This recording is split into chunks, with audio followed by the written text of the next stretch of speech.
Thank you everyone for joining us on this special session on palliative care.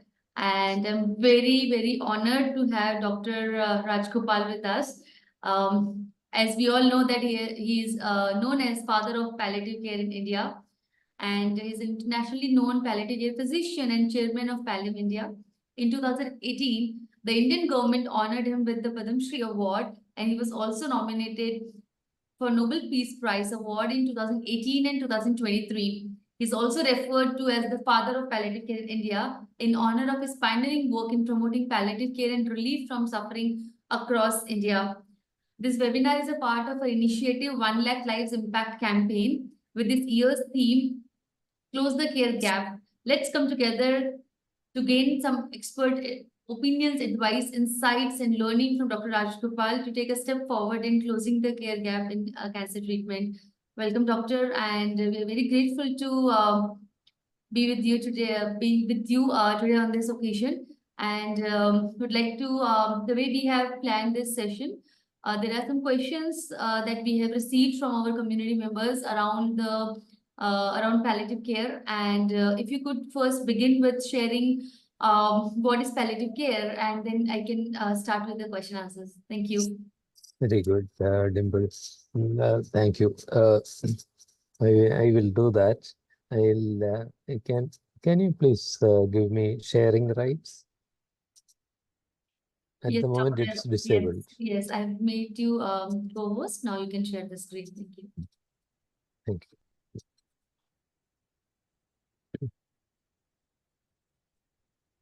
Dimple, this is about you and any other volunteers here who work for other people in suffering. You have walked out of fire.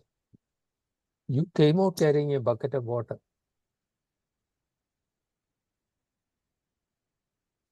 So, thank you for doing that for the future me. Thank you, Doctor. A few words about what is palliative care, but before that, this is health. You go to a hospital to get health care, right? Are you given health care? Physical, social, and mental well-being. This is our duty and responsibility, but as a medical student and as a postgraduate student, all that I learned was about the body, about organs, about microbes, about tumors, not about the person. This is how my duty as a doctor or any healthcare provider is defined in India. My duty is to mitigate suffering. Friends, do you hear me? Yes. Everybody, I have a responsibility to treat the suffering of people, the people coming to me, or whom I seek and find out. It is not only treat diseases. And the bioethics unit of ICMR reminds us there are no exceptions for this rule. I have a duty to relieve suffering. I have a duty to provide healthcare, that is physical, social, and mental well-being. But what we do, this is so beautifully put by a plastic surgeon, Jimmy.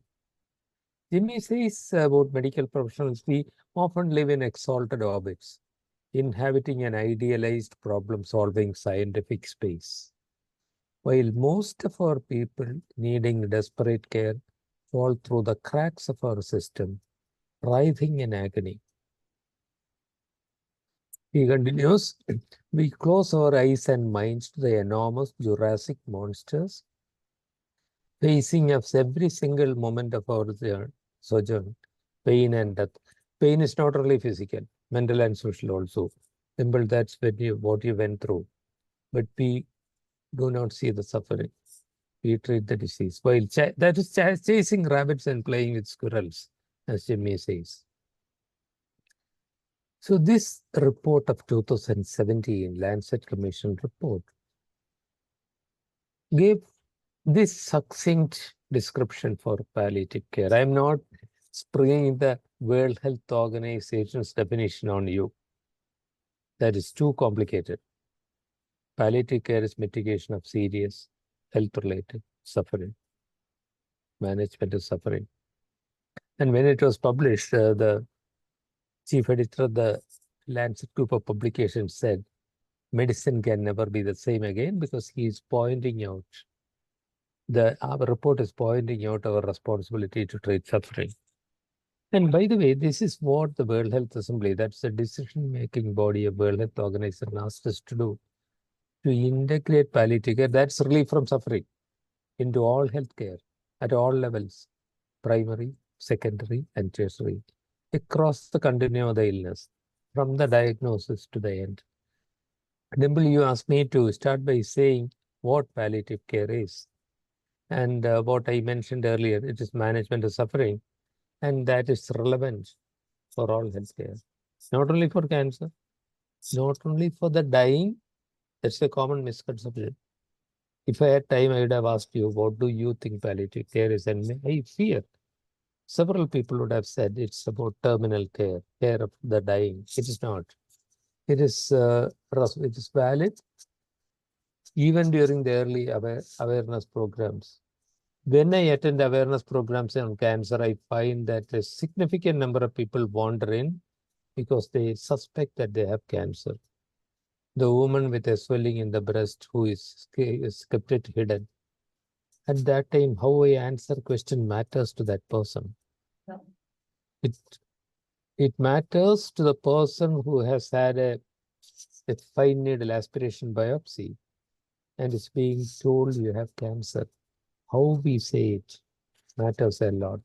It matters when the person sees a doctor first. So I'll stop there. I have more of the presentation there, but that can wait. I'll stop there and I'll stop there about what palliative care is, and then seek your questions. And then I'll move forward if we have time.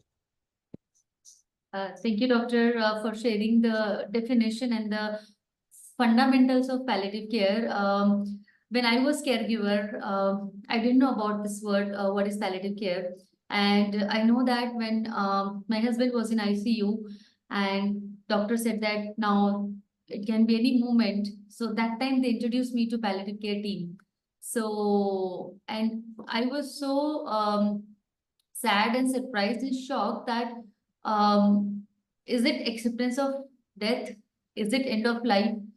And then I asked, what is palliative care? And they said, improving and focusing on quality of life. Then that should be from the beginning and not really only at the end.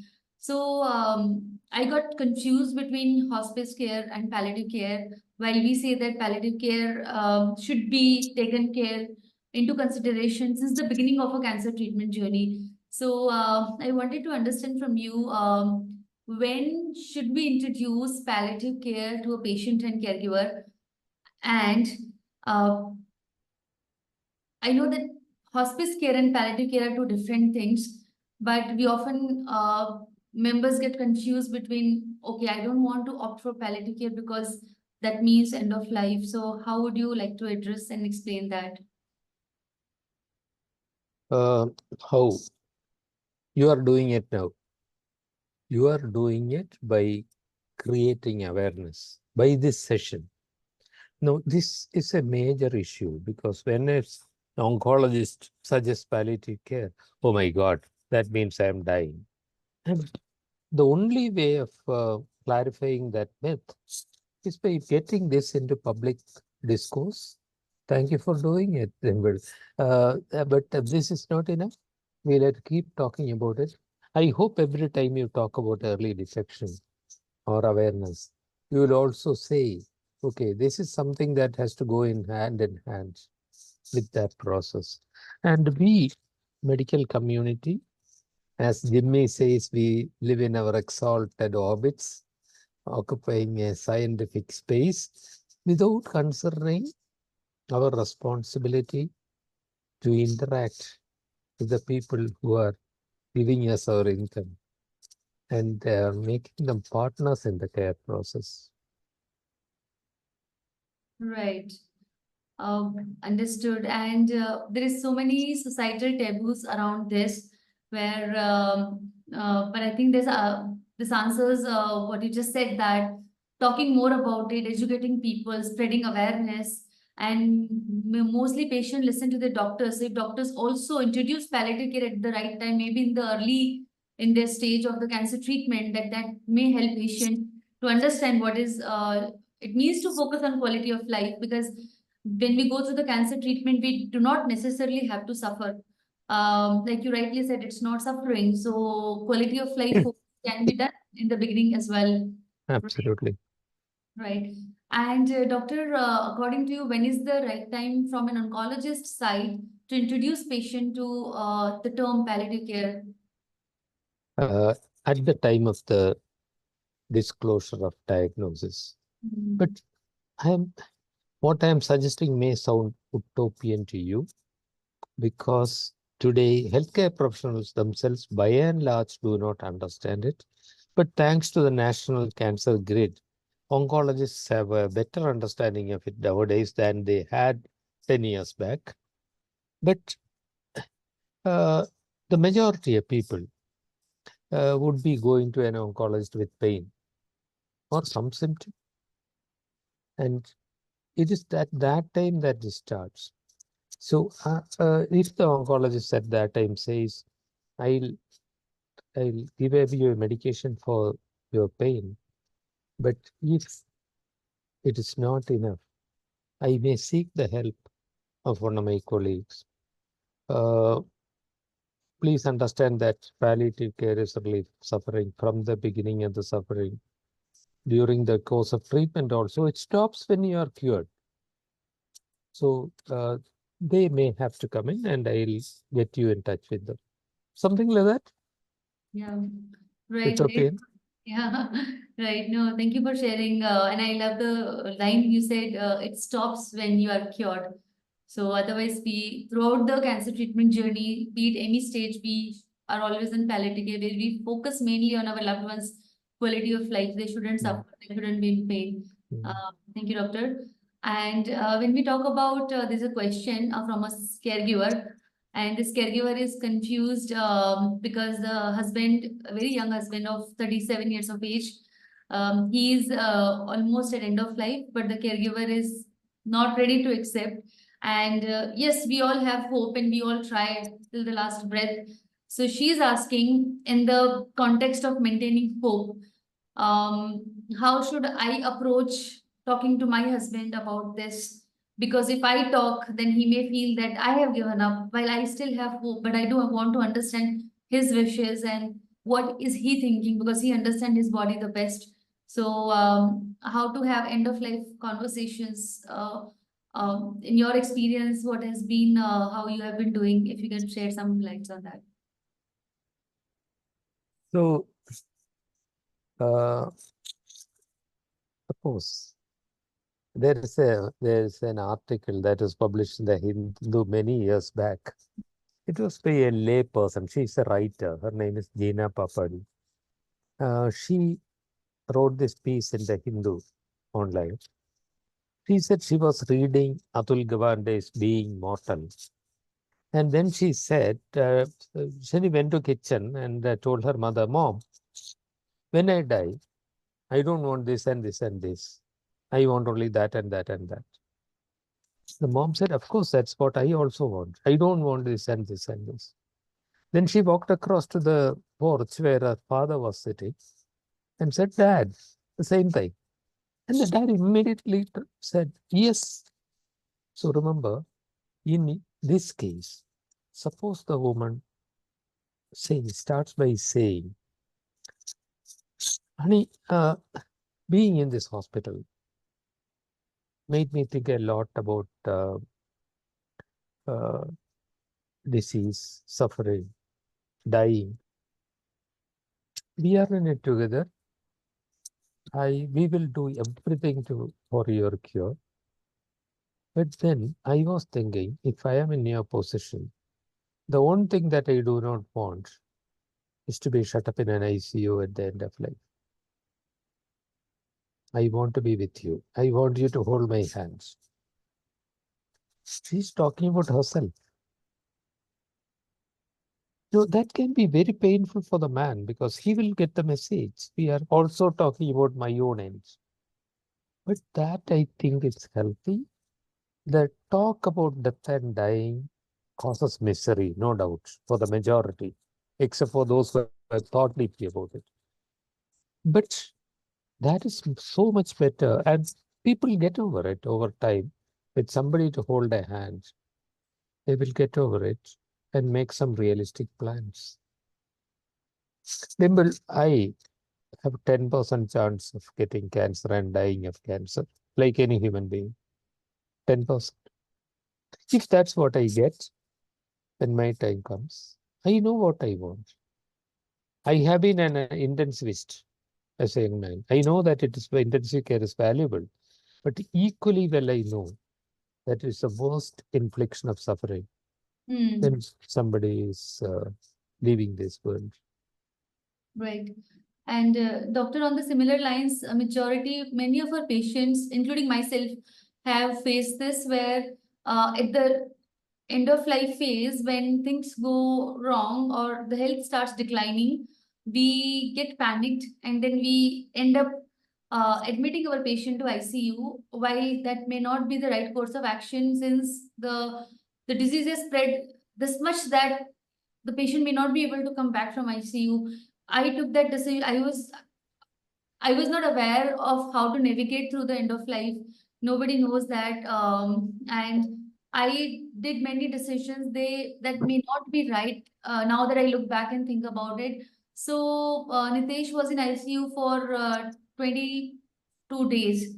And that is a long period of time to keep him in ICU. And I was not able to decide whether to, when doctors told me or somebody advised me that pull the button, pull the plug.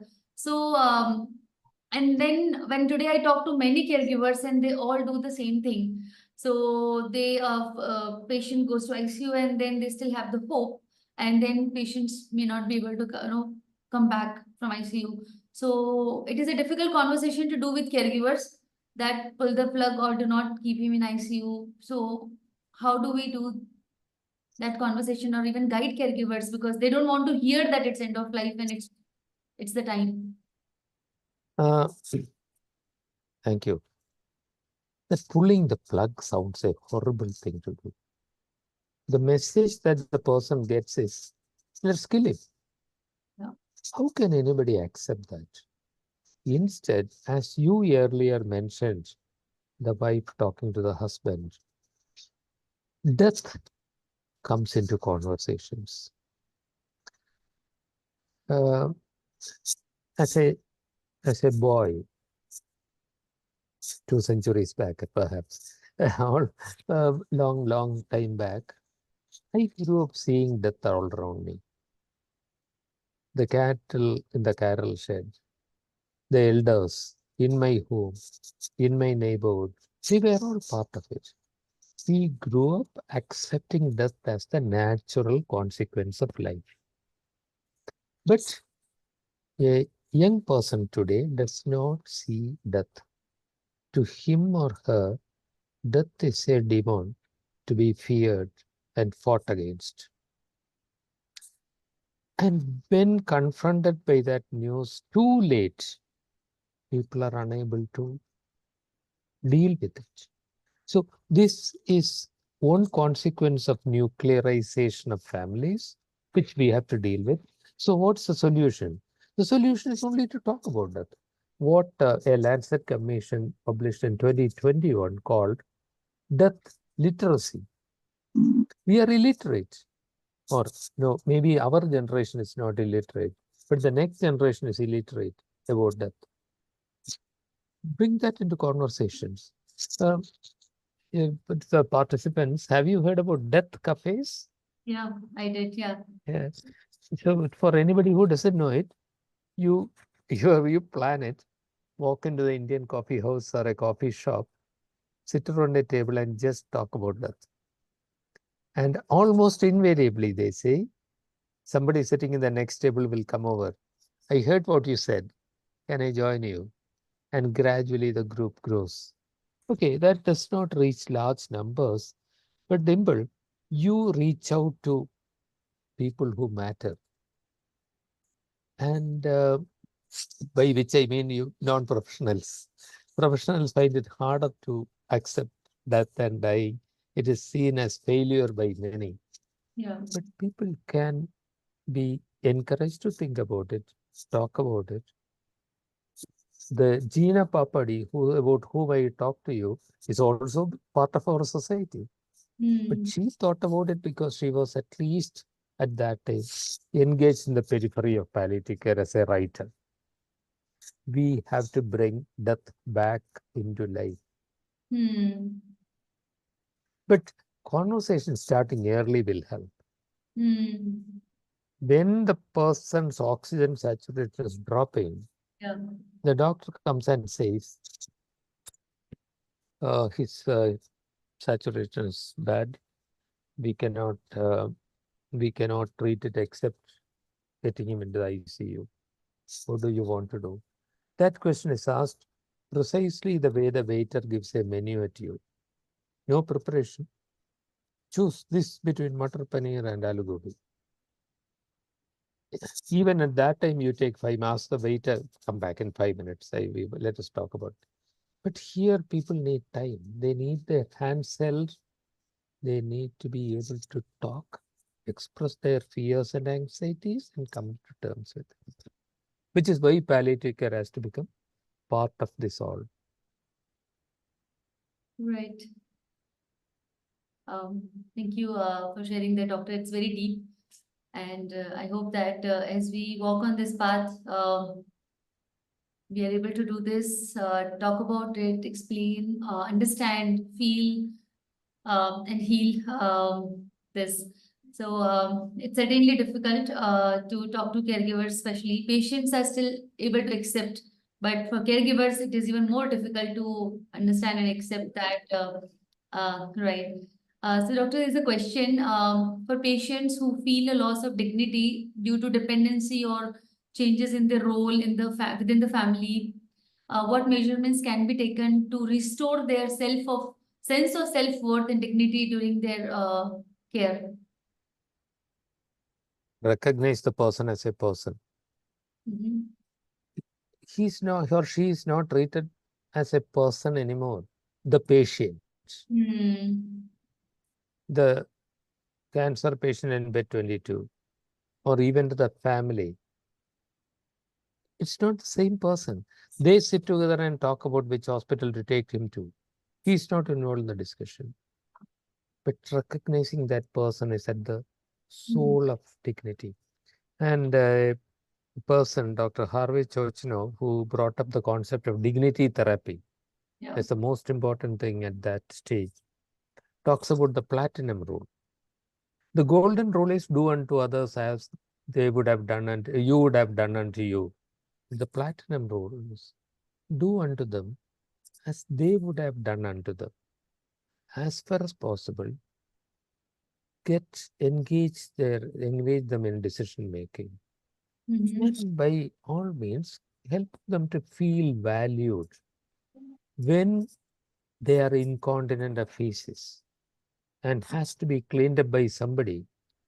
That's a time of great pain. And when the person expresses that anguish, suppose the son says, Dad, you have done this for me when I was a child.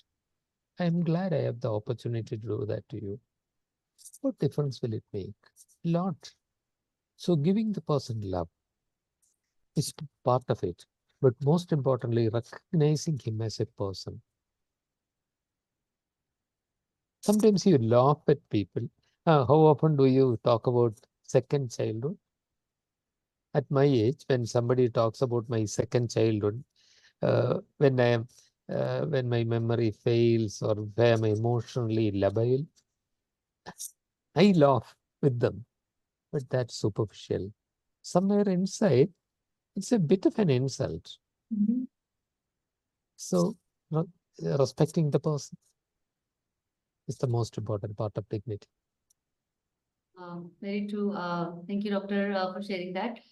And there's a question, what can be the effective strategies for managing symptoms and pain during that stage? Uh, Not only during that stage, all through the illness. Mhm. Most of pain is easily treated. Mhm. palliative care has the means. It's only about 10% of people who will need expensive modalities of treatment. That is part of the problem, dear friends. Do you know that if it is inexpensive, it doesn't get done? Yeah.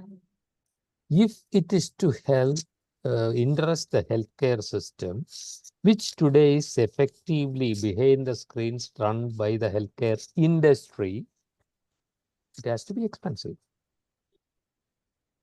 What's the purpose of the healthcare industry or any industry?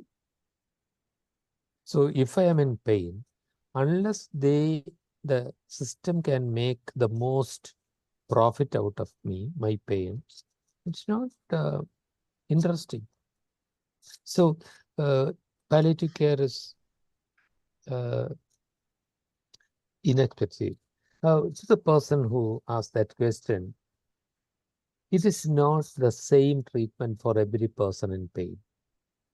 Pain can be of different types. A palliative care doctor or any doctor who is trained in pain management will distinguish between the different kinds of pain, including pain arising from the nerves, from the gut, from the muscles. And the combination of medicines used will be different. Almost all pains are treated with more than one medicine. And about at least 2/3 of patients will need drugs belonging to the class of morphine or a similar drug, about which there's a lot of needless fear. Friends, I have been in palliative care for 30 years. You can imagine the number of tens of thousands of patients whom I might have had the privilege to treat. I have seen only 3 people with anything sounding like addiction.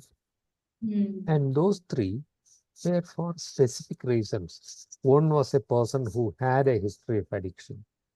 One was somebody who mistook the name of the medicine and used the wrong thing.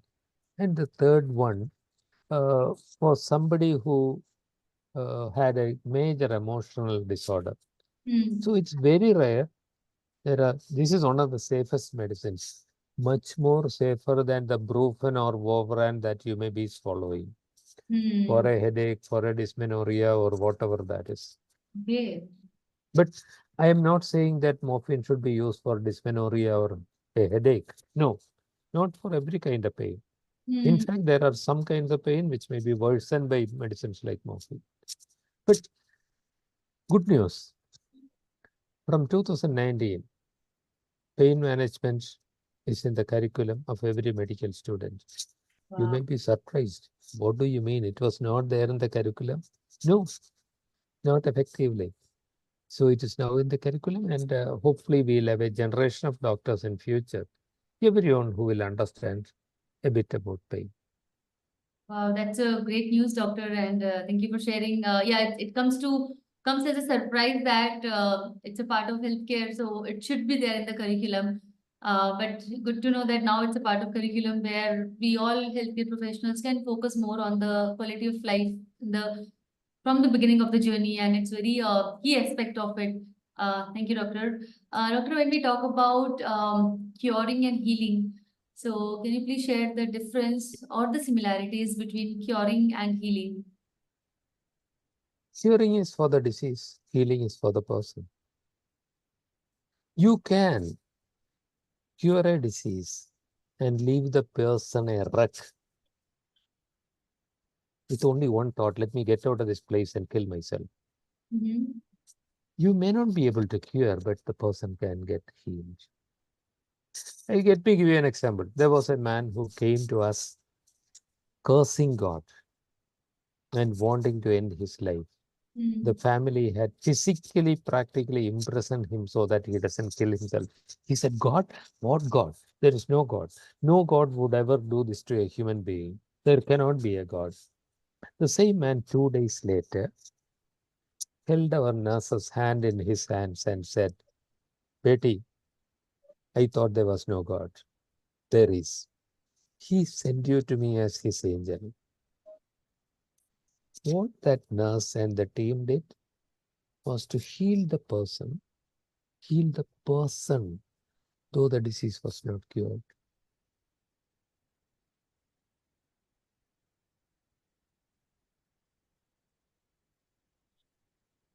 And that's where the difference lies. As we always tell our patients when they ask that, will it cure me? And we always say that we may not always know the outcomes, but we can trust the process and we can focus on healing and living every day without suffering, without pain, and with a good quality of life. And that's our mission also says, improving quality of life and extending life wherever it's possible. Very good. Right. Thank you for sharing that, doctor. And listening from you directly about this really, it matters so much because we all, even the members who are here, some of them are caregivers, some of them are patients or survivors, and we all go through it day in, day out, navigating through this decision making. And it really matters that, how do we navigate through it, listening from you. Thank you so much. Doctors, when we talk about at times patients from tier 2, tier 3 or tier 4 cities, wherever majority of Sorry, can you repeat that? yes, at times patients who are in tier 2, 3 or 4 cities of India, wherever majority of patients are, and if they are into a stage where they need morphine or opioids, but they don't have access to it because doctors ask them to come to hospital, which can be in a different city to access that. But it's not possible for them to travel physically. So, but those patients feel helpless that they are in pain and they do not have access to the medicine because they cannot travel. So, what can be done for them? I'm glad you asked the question. The news is not very good, unfortunately. Only about 4% of the people or less, the needy in our country, have even basic pain relief, leave alone the whole gamut of palliative care. It's that bad. And the places where palliative care are available is in a directory for the whom I send you the link. Yes. But we also have a telehealth program. So what we do is we connect people with whatever is possible. Unfortunately, all that is not good enough news. Because during the COVID days, the National Medical Commission, which is the current name of the old Medical Council of India, permitted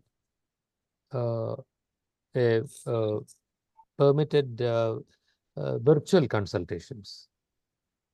But they also made a clause, but control medicines cannot be prescribed through this. Yes. So while the manufacturer can send me morphine by a registered post, I cannot send it to a patient whom I have not seen. This is a problem. So what we try to do whenever possible is to get a local doctor, if he or she is willing to listen, get him just to be aware of how morphine is used and get a prescription from him, make him a honorary doctor with us. But this is so cumbersome. This is inhuman. There is no justification for this. So the only solution that I find is to keep on doing what we do. Our organization, what we do, we describe as demonstrate, educate, and facilitate. We demonstrate palliative care delivery in our center, educate as many doctors and nurses as possible, which now comes to many thousands in the country, and facilitate.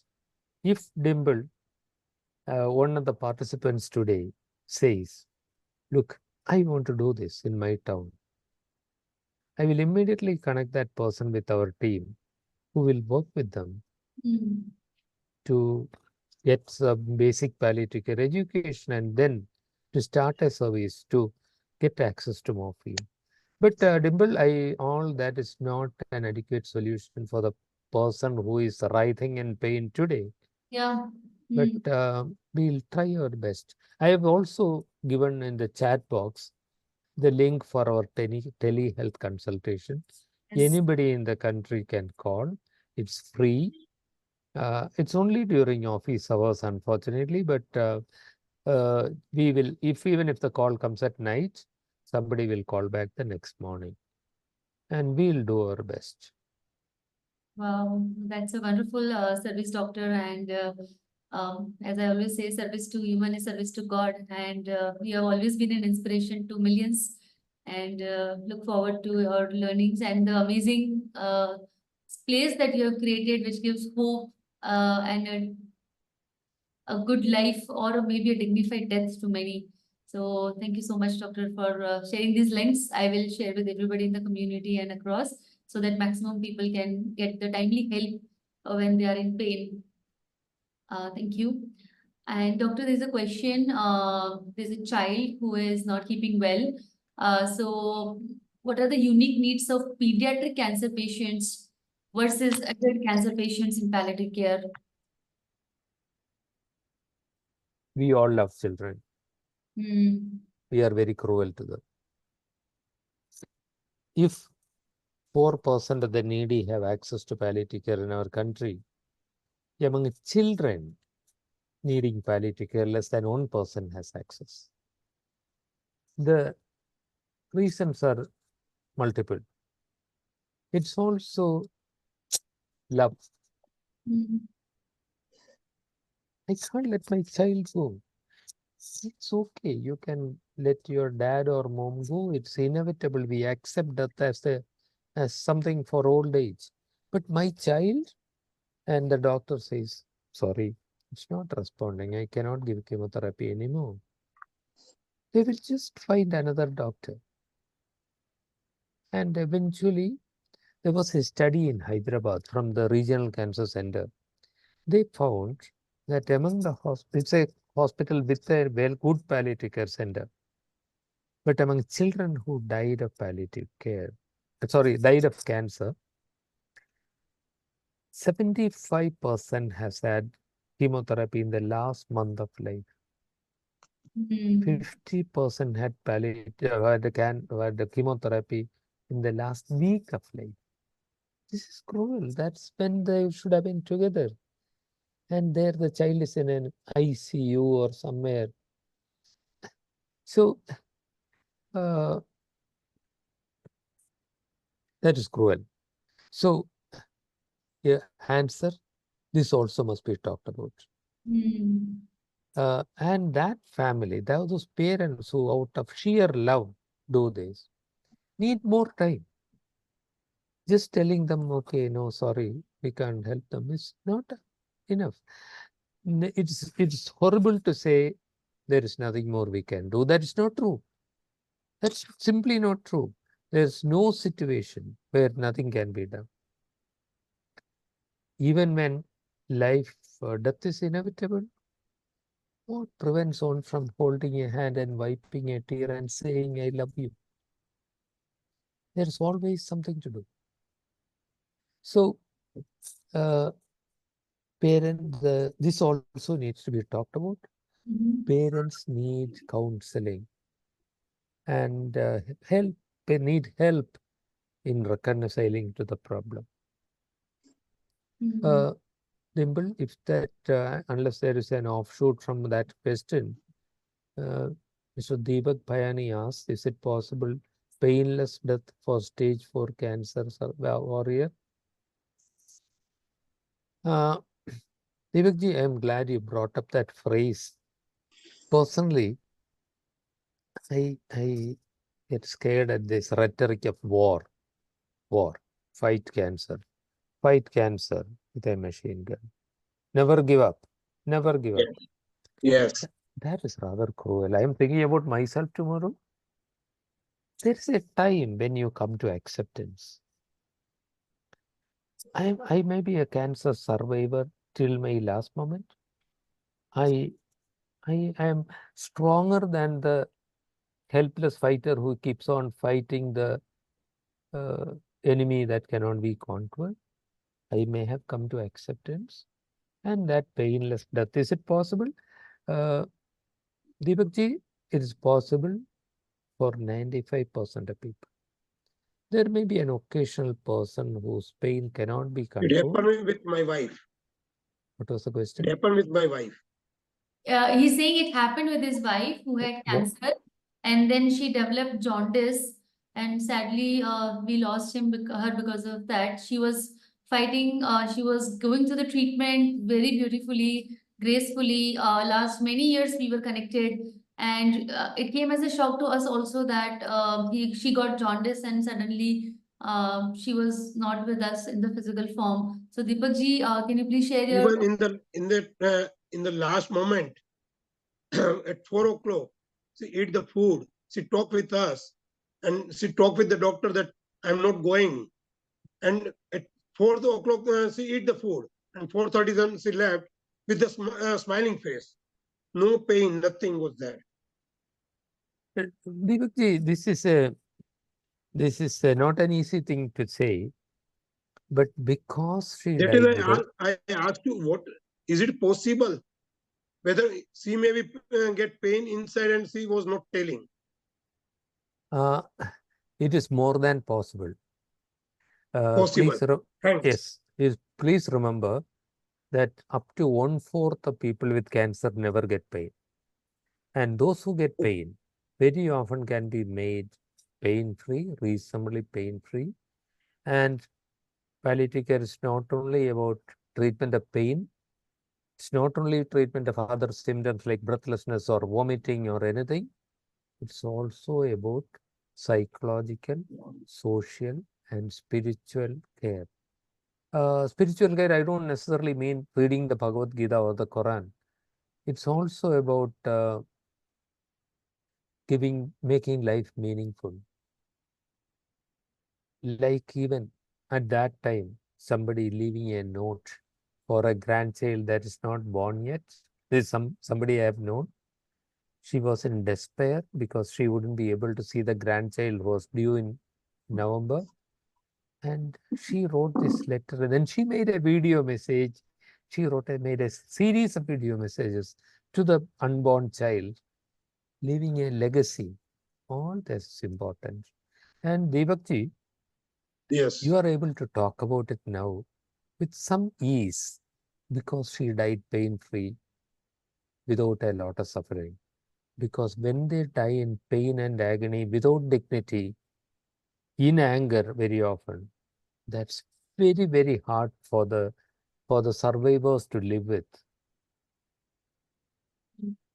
Jimit, may I take the next question, Dimple? Patient on bed rest, unable to swallow food, any relief possible? Okay, Dimple, can you just share one image? Yes, please. Now,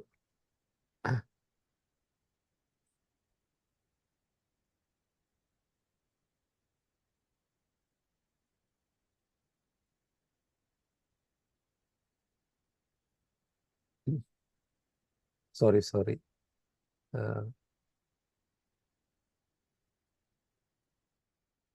Young woman, single parent, two teenager girls. She didn't want to leave the child. She bought poison for the three of them. But then when it came to feeding that food that day with the poison, she couldn't bring herself to poison her own children. Now, what is her problem? It is social, the relationships, the poverty. It's physical, her own pain, which made it difficult for her to think. It is her depression, anxiety particularly. And it's her anger with God. Why did God do this to me? How could he do this to me? How could he do this to my children? The answer was a social worker sitting with her. Of course, the doctors and nurses treating her pain. The social worker sitting with her, listening, hearing her story. And as the story emerged, it turned out that she had a very loving brother. So the social worker, she didn't tell the brother about how bad she was because she didn't want to hurt him, she said. She didn't want him to worry.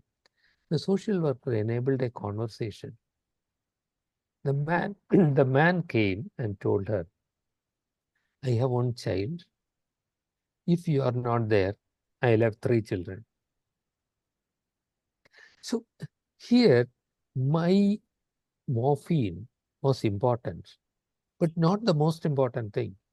The most important thing was listening and thinking of possible solutions and arriving at whatever solution is applicable. And almost invariably, there is, as I said, there's never a situation when nothing can be done.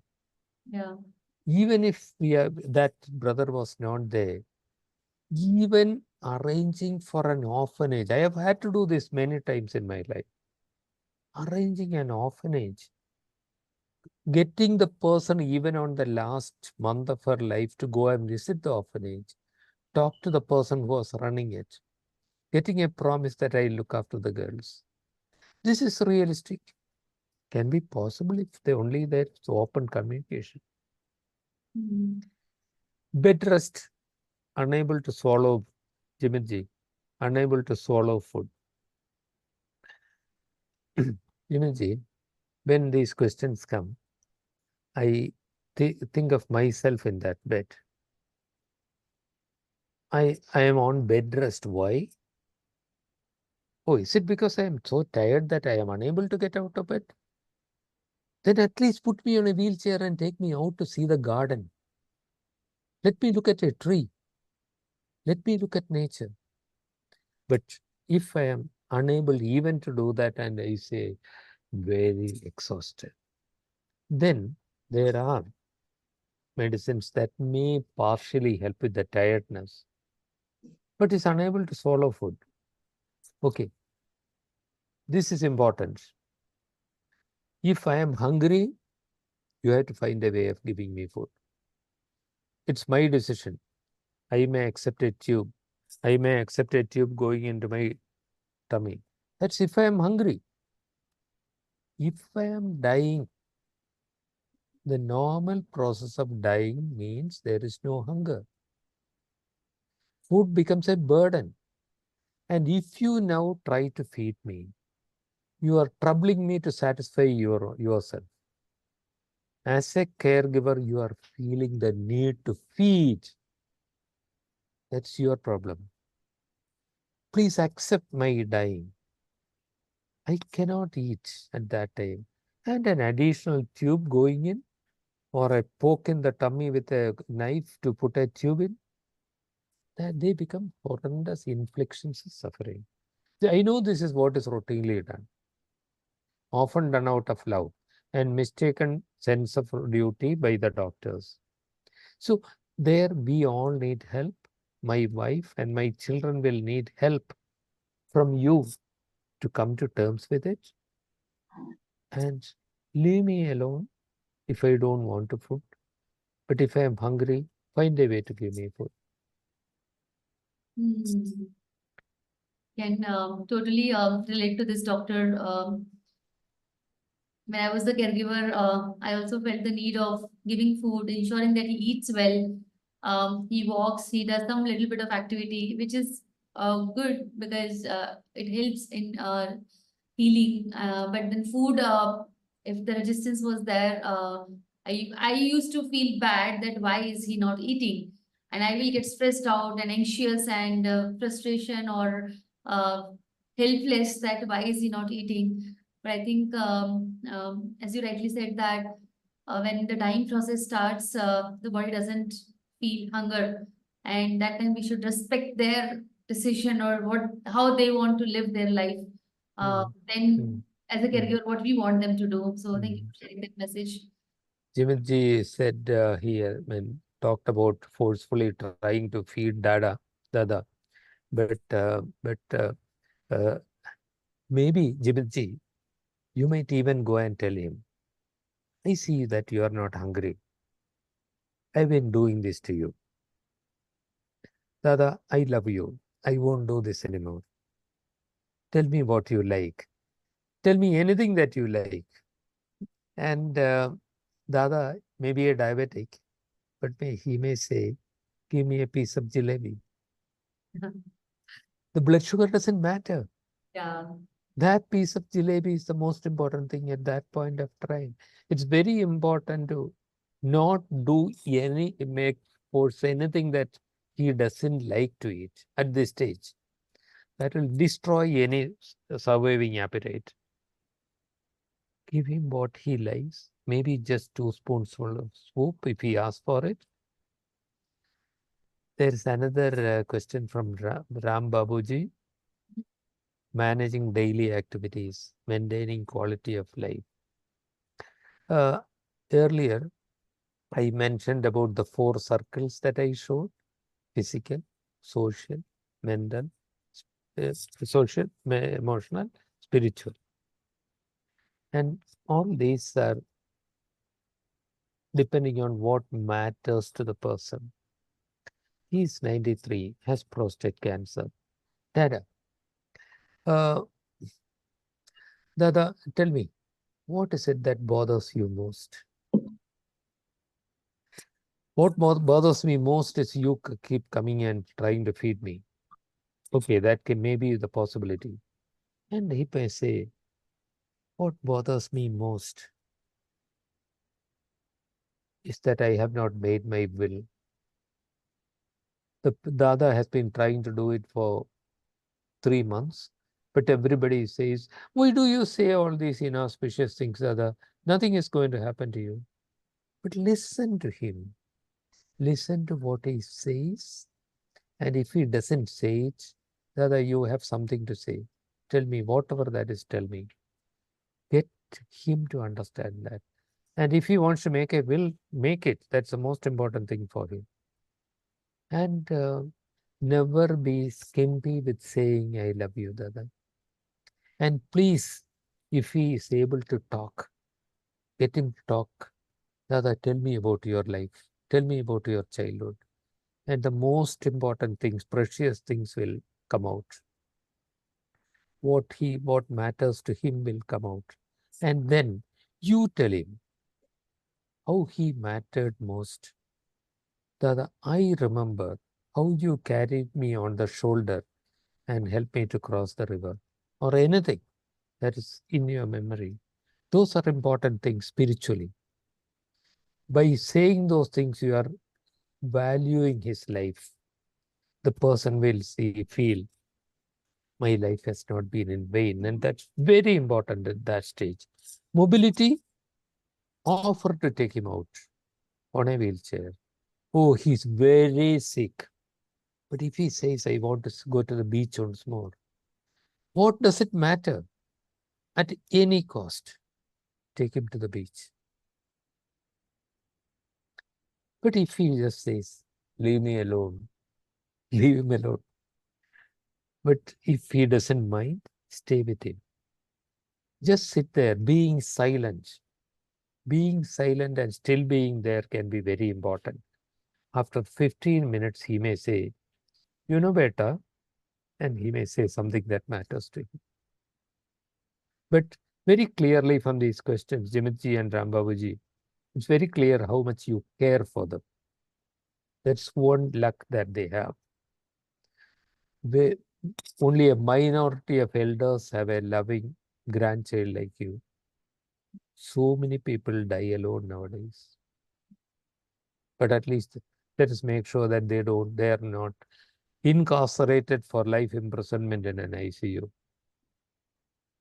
Thank you, Doctor. And that also speaks the heart of the palliative care. Thank you for sharing your experience and insights. And there's a question on the caregiving. What advice would you have for those who may feel burdened by caregiving responsibility at times? They love their loved ones who are going through critical times. At the same time, they're also getting burnt out and no time for self-care or giving time to themselves. So at times they get burnt out or they feel burdened by their responsibilities. So what would you say for them? You have a responsibility to that person who is in that bed. But that also means that you have a responsibility to yourself for keeping you healthy. And we said health is not only physical, social and mental and spiritual well-being. You need to get out of the house. You may have a paid caregiver. You may say, Dada, I have to go out for 2 hours. I have to go out for 4 hours. So and so will be there. I will see you at such and such a time. And this is so frightfully important. And uh, I hope whoever asked that question will look after yourself, because otherwise that person also will suffer. Without knowing, your behavior will show irritability. You may tend to snap at him tomorrow if you are not at peace with yourself. Okay. Chimanji, they may have many metabolic disturbances, many deviations in the chemistry, many symptoms. Every symptom that matters to the person has to be treated. And let me tell you something that's not often talked about: constipation. Constipation towards in the elderly, particularly towards the end of life, has to be taken very seriously, because doctors usually may not care for it. That can cause a lot of suffering. If they are not eating well, particularly important to make sure that they are not constipated, because then the fecal matter becomes very hard and difficult to come out. But symptoms need to be aggressively treated. But there comes a stage in life when doctors will continue to worry about the chemistry, but we worry about the person. Yeah. Typically, sodium is low, bring him to the ICU. No, I challenge anybody. Nobody can die with a normal serum sodium unless it's a road traffic accident. Falling sodium is a process of illness and dying. It happens. The oxygen saturation has to drop sometimes. At a certain point, if restoration of reasonable quality of life is unlikely, stop bothering about the chemistry. Stop bothering about the metabolism. Concentrate on the person and well-being. And this is what we routinely do in palliative care for the elderly, talking to the family about it in advance. These are some of the things that you may come across. Because every uncle and every aunt is going to come to say, hey, you are keeping him here, not taking him to hospital, not taking him to ICU. Don't you love your dad? They can be very cruel, I can tell you. So we tell the family, the immediate family in advance, that you may tend to hear all this. You may be tempted to follow that advice. But let us make sure that we will focus on his or her well-being. We will not do compromise on his well-being to please a relative. Right. Thank you, doctor. It's very Diet perspective, how to manage this from the diet perspective. Oh, very important thing about the diet that you keep feeding to somebody. I mentioned it already. Never give them something that they don't like. That is the worst thing. At a certain stage, they have to have enjoyable food. You force anything that they don't like and their appetite goes completely. The dietitian may come out and give calorie counts and say things which are great if you have a salvageable situation, if you have a chance of getting back to reasonable quality of life. If that chance is not there anymore, forget about the calories, forget about the carb and the protein. The person should enjoy what the person likes. Thank you, doctor. Really, thank you so much for sharing your insights and experience and everything. And I'm sure these perspectives will definitely add in someone's care and also transform the way we see cancer care. Or when it comes to cancer, people immediately relate this with pain and suffering. While you rightly said that no pain can be treated with different medicines and everything, and suffering is a choice.